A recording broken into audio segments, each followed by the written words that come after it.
নমস্কাৰ আপোনালোকক স্বাগতম জনাইছো নতুন এটা ভিডিঅলৈ পংকি খন্দিকৈ এই কোমল বয়সতে প্ৰাণ হেৰুৱা এই ৰহস্যময় মৃত্যু আকোৱালি ল'ব লগা হ'ল পংকি খন্দিকৈৰ নিচিনা এজনী কোমলীয়া ছোৱালীক হেৰুৱাৰ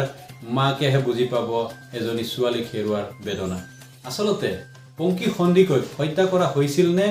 আত্মহত্যা কৰিছিল কিদৰে পংকি খন্দিকক হত্যা কৰা হৈছে মাকে অকৰু কথা বিস্ফোৰক মন্তব্য আগবঢ়াইছে মাকৰ ভাষ্য আছে সকলো দেখুৱাম আপোনালোকক এই ভিডিঅ' শেষলৈকে চালে সকলো কথা গম পাব কিদৰে পংকি খন্দিকৈ হত্যা কৰা হৈছিল আসলতে নীতিকেছে হত্যা কৰা হৈছিল নে পংকি খন্দিকৈ এইটো ভিডিঅ' শেষলৈকে চালে সকলো কথা গম পাব আসলতে কিদৰে হত্যা কৰা হৈছিল পংকি খন্দিকৈ চাওঁ হওক এই ভিডিঅ' শেষলৈকে মোৰ ছোৱালীজনী 23 অক্টোবৰত 3 তাৰিখে বিয়া দিছিলোঁ সেইখিনিতো চবেই গম পাইছে মাত্ৰ 7টা মাহ তাই বোৱাৰী হিচাপে থাকিলে আৰু যোৱা 3 মে নহয় আচলতে 2 মে ৰাতিয়ে চাগে আমি 3 মেত গম পাইছোঁ তাই আৰু শেষ হৈ গৈছে কিন্তু নিজে কেতিয়াও শেষ হোৱা নাই এতিয়া আমি খবৰ পাইছোঁ তাই নিজে শেষ হৈছে কিন্তু মই কেতিয়াও নকওঁ যে তাই নিজে শেষ হোৱা নাই তাই কেতিয়াও হ'ব নোৱাৰে আৰু প্ৰথম কথা হ'ল সিহঁতি আমাক খবৰ নাই দিয়া ঘৰৰ মানুহে না তাই মানুহটো না বা শহু শাহু কোনোৱে আমাক খবৰ নাই দিয়া আমি লোকৰ মুখে যেনে তেনে মানে আমি 11টামান বজাত 11:30 বজাত আমি গম পাইছোঁ কিন্তু তাত আমি গম পাইছোঁ 10টামান বজাতে মানে ওচৰ চুবুৰীয়াই গম পাইছে আৰু আমি গম পাইছোঁ 11:30মান বজাত কিয় খবৰ নিদিলে আমাক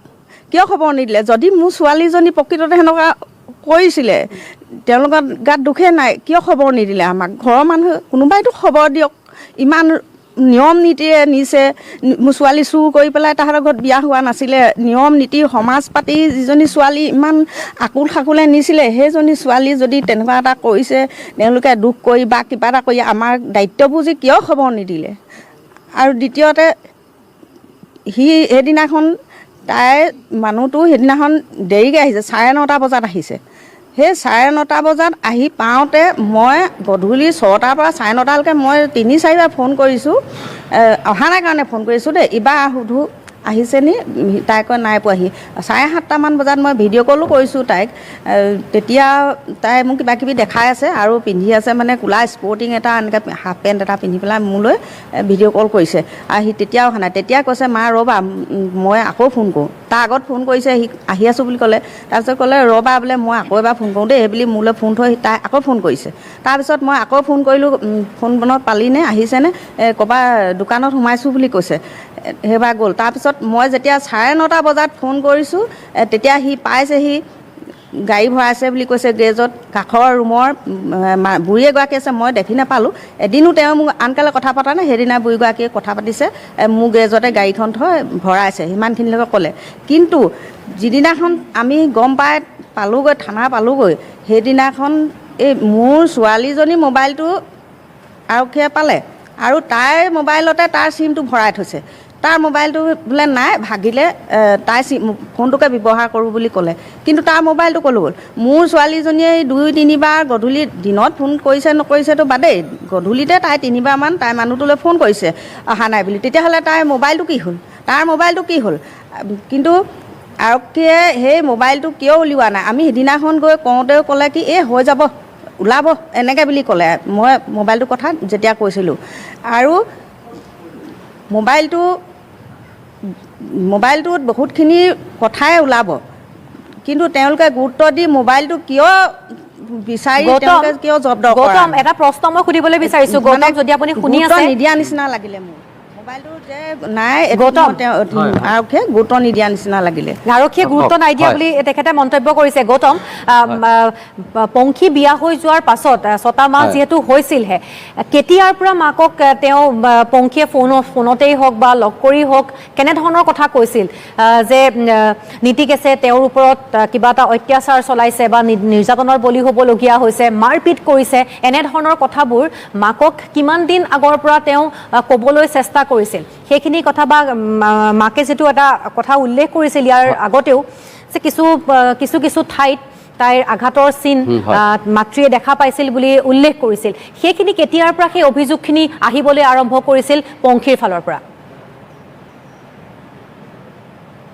হয় এই গোটেই ঘটনাটো প্ৰথমবাৰৰ বাবে NKTV একত পংখী সন্ধিকৈৰ ভণ্টিয়ে উল্লেখ কৰিছিলে মই তেখেতৰ পৰা পোনে পোনে আপোনালোকক শুনাম যে কেতিয়াৰ পৰা তেওঁলোকে গম পাইছিলে যে পংখী সন্ধিকক সেই ঘৰখনত তেওঁৰ স্বামী নীতিশেষ দাসে অত্যাচাৰ কৰি আছিল তেওঁ জনাইছিল যে পূৰ্বেও তেওঁক হত্যাৰ চেষ্টা কৰা হৈছিল মই তোমাৰ পৰা জানিবলৈ চেষ্টা কৰিম তোমাক বাইদেৱে কৈছিলে যে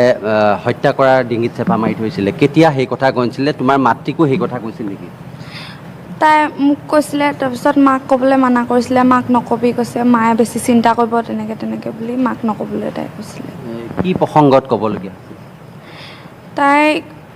তাই তাই মোৰ চুলিত মৰা কিবা লৈ গৈছিলে তেতিয়া মানে সেইটো ভাঙিলে মই কেনেকৈ ভাঙিলে সুধিলোঁ তাৰপিছত তাই কৈছে তেনেকৈ ভাঙিলে বুলি কৈছে আমাৰ ঘৰলৈ আহোঁতে তাৰপিছত তালৈ তেহাঁতৰ ঘৰলৈ মই যেতিয়া গৈছোঁ তেতিয়া তাই কৈছে সেইটো বোলে এনেই ভঙা নাই নহয় বোলে ভিনদেউৱে বোলে মোক এনেকৈ ডিঙিত চেপি বোলে ৱালত এনেকৈ লগাই দিছিলে বোলে তেনেকৈ ভাগি থাকিলে বোলে সেই বুলি কৈছে মাক নকবি আকৌ তেনেকৈ কৈছে এই কথাখিনি পাছত আপোনালোকেও গম পাইছিলে তেতিয়াই যদি কিবা এটা ব্যৱস্থা কৰিলেহেঁতেন বা আপোনাৰ পৰা তাই লুকুৱাবলৈ চেষ্টা কৰিছিলে আপোনালোকে যে কষ্ট নাপায় আপুনি কেতিয়া গম পাইছিলে মই কাজিয়া হয় বুলি গম পাইছোঁ মই কাজিয়া হয় বুলি গম পাইছোঁ আজি মানে প্ৰায় এমাহমানৰ আগত সিহঁতৰ কাজিয়া হৈ আছে বুলি মই জানো কি কাৰণে তাৰ বেলেগ ছোৱালীৰ লগত সম্পৰ্ক আছে বুলি কিন্তু অতিপাতকৈ মাৰিছে অতিপাতকৈ তেনেকৈ ডিঙি চেপা দিছে বুলি তাই মোক মানে তেনেকৈ কোৱা নাই মানে কথাটো চাগে তাই ঢাকি থ'লে কিন্তু তাই মোক কৈছিলে যে মই এইবাৰ দীঘলীয়াকৈ মা থাকিম 5-6 দিন থাকিম মানে মই ফোনত বহুত কথা ক'ব পৰা নাই 5-6 দিন থাকিম কিন্তু লাষ্টত 5-6 দিন থকা ক'ত দুৰাতি সিও লগতে আহিলে আৰু লগতে থাকি লৈ গুচি গ'ল তাই কিন্তু কৈছিলে মই বেলেগ গাড়ীত হ'লেও মা যাম 5-6 দিন মই থাকিম তাই বহুত কথা ক'ম বুলি কৈছিলে মই ফোনত কিছুমান কথা ক'ব পৰা নাই আৰু এটা কথা যেতিয়া সিহঁতি ফেব্ৰুৱাৰীৰ পৰাই নামৰূপৰ কোৱাৰ্টাৰত আছে কিন্তু জানুৱাৰী মাহত যেতিয়া মাঘৰ বিহুৰ সময়ত সিহঁতৰ শহুৰ শাহুৰ থাকোঁতে গাঁৱৰ ঘৰতে সিহঁতি কাজিয়া লাগিছে মাৰপিট লাগিছে সি ডিঙি চেপা দিছে সি ডিঙি চেপা দিওঁতে